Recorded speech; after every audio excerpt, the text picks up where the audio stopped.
Bonjour à tous, c'est Emmanuel, j'espère que vous allez bien et que finalement la méditation d'hier s'est bien passée pour vous et que ça vous a permis déjà de poser les choses à plat.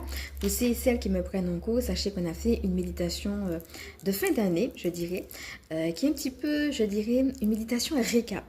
Donc j'espère aussi que cela vous a permis non seulement de voir un petit peu les choses, mais aussi de voir qu'est-ce que vous voulez approfondir pour justement, parce que c'est le but, ne pas rester sur des choses peut-être mortes ou alors gênantes, mais pouvoir les identifier, les mettre en lumière certes, mais aussi pouvoir les mettre en prière et puis partir avec des intentions, donc que ce soit pour le mois de décembre, que ce soit pour la période de Noël ou pour eh bien voilà, le reste de l'année, puisque 2025 de toute façon arrive à grands pas.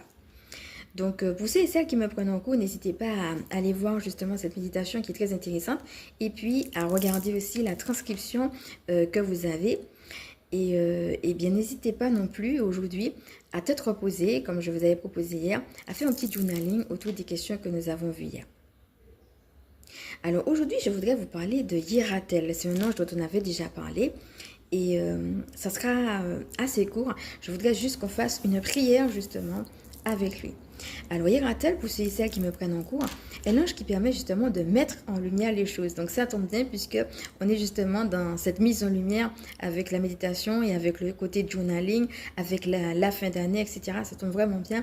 Et en même temps, tout en mettant en lumière, il nous permet de mettre aussi des ambiances positives autour de nous. Donc, avant de rentrer dans cette petite prière avec Hiératel, j'aimerais aussi, puisqu'on va rentrer dans une période très festive, parler du côté spirituel de Noël. Non pas du côté commercial qu'on connaît déjà, mais plutôt de cette partie spirituelle. Alors, il y a plusieurs choses que je voudrais voir avec vous autour de la période de Noël. La première chose que je voudrais voir avec vous, c'est que c'est la fête de la famine.